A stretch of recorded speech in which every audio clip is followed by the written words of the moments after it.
You know that meme? Ma, can I have a Gundam ASMODAY? No, sweetie. We have Gundam ASMODAY at home. Gundam ASMODAY at home. Yeah, this is that meme. Or is it?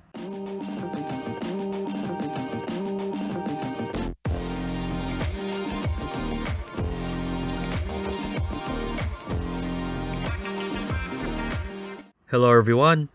This is Modeling with Variety. And today we're taking a look at something that is honestly one of the best things to come out of the third-party industry. And it's called the Thunder Incise Grace by SNAA. Wow, that's a mouthful. And still way better than the previous SNAA kit I reviewed, the Hunt and Kill, or the Hunting Falcon. Way more tasteful.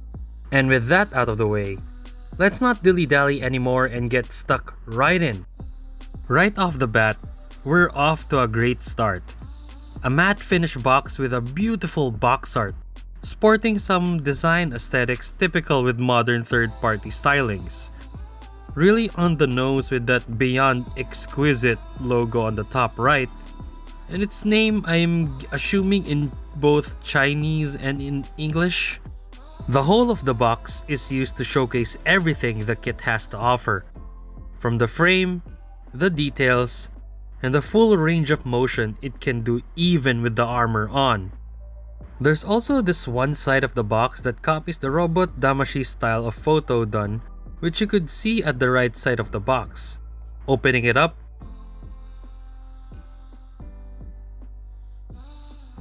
no surprises so far other than the higher than usual plastic packaging each bunch of runners has.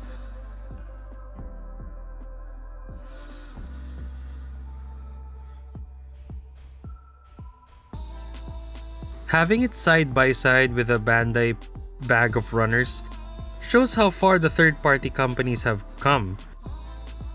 And there's no multicolored runner, which is great since this could be chalked up as something completely different, rather than piggybacking again on Bandai's shoulders unlike some other company. As you'd expect from SNAA, the molding is crisp, the runners are light, and there isn't any flash. Pretty much Kotobukiya tier if you look at it. Alright, time to build it up and see how it measures up to its big brother. Wow. Just wow. I will be again very nitpicky about how I will judge the Grace, since I can't find a single major flaw objectively about this kit. The molding is great, the look is great, the color separation is insane. The plastic, while not the same with Bandai, it's pretty much up there with Kotobukiya. Which maybe is the case since Kotobukiya outsources their manufacturing to China. So this might be a case of one company getting the mix or sauce of another company through some means. There's also some seam lines but very minimal, like on the head, shoulders, arms, and legs.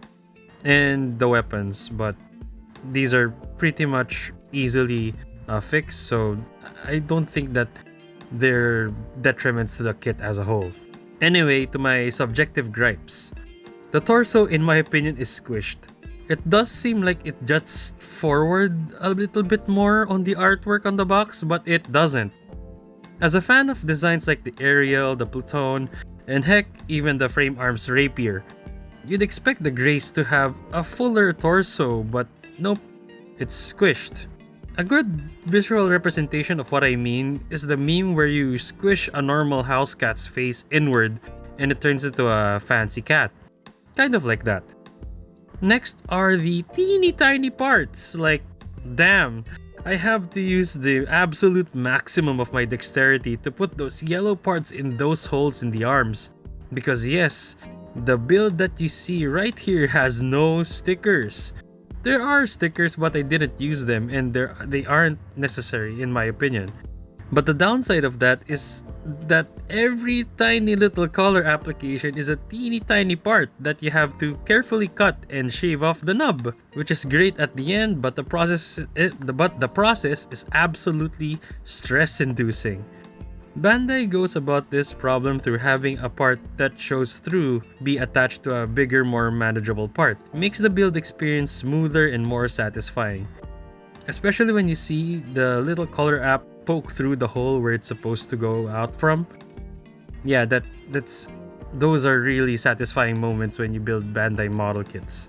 Next are the plastic to plastic connections this kit has. It isn't as bad as turning the shoulder joints of your HGAC Leos or 30 Minutes Missions Alto or Portanovas, but it's just that I feel it's going to get looser sooner than later. But the plastic is softer, so my criticism could be unfounded. And last and definitely least, the unnecessary clear parts. The clear parts on the knees and back shouldn't be there. This is the same with the hunting falcon. So it makes sense his little sister does the same, but man is it annoying to think how these clear parts are just there like big blocks of carved gemstones that in my opinion serve no purpose other than looking cool.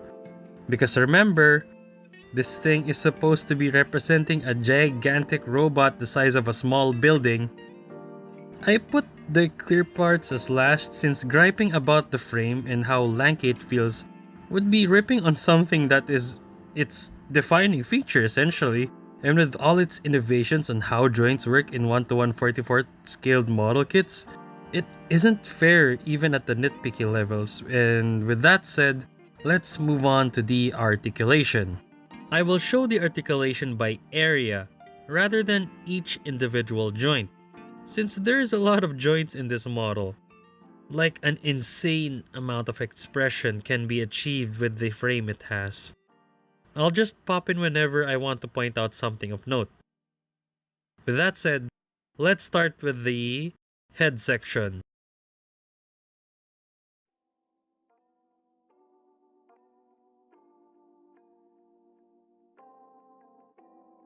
Torso section.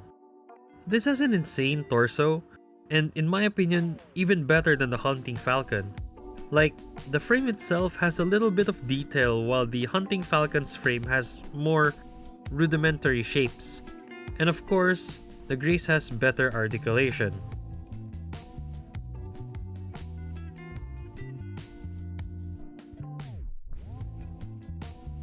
Arm section.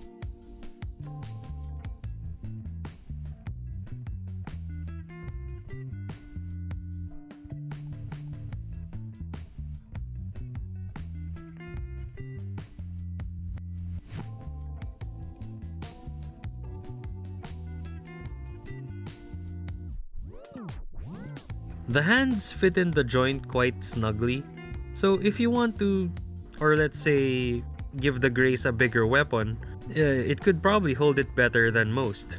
Waist section. This has an amazing side skirt mechanism. While it can't rotate the skirt, it can move it in a way that pretty much evades the kick to the side completely.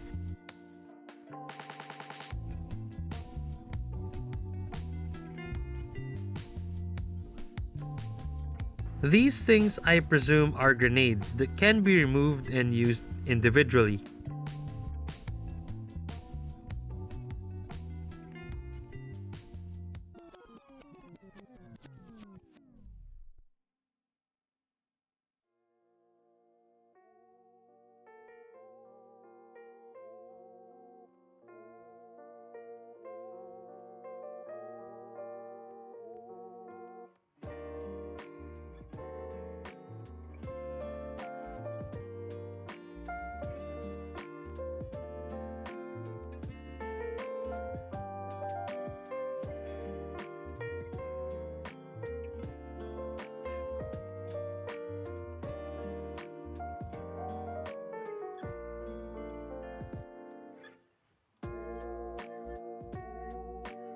Leg section.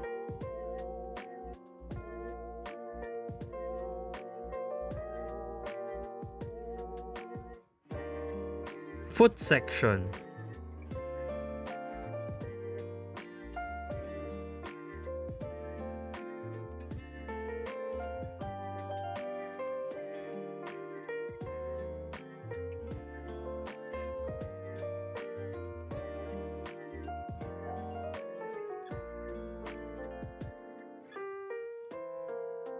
Accessories.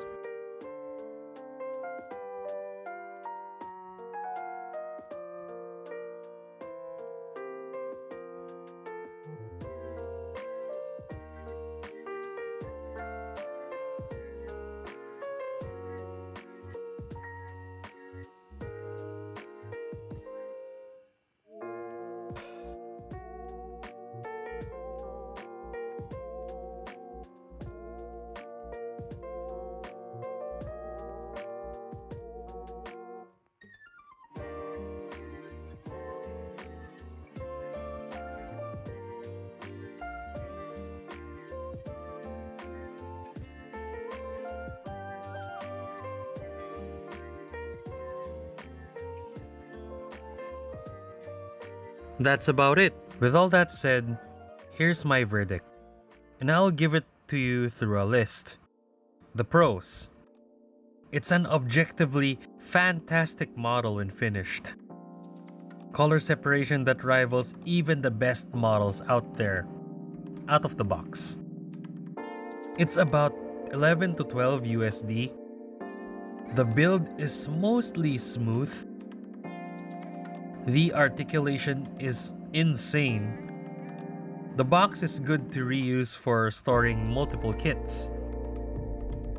The slim profile makes it easy to store in the box along with a lot other model kits.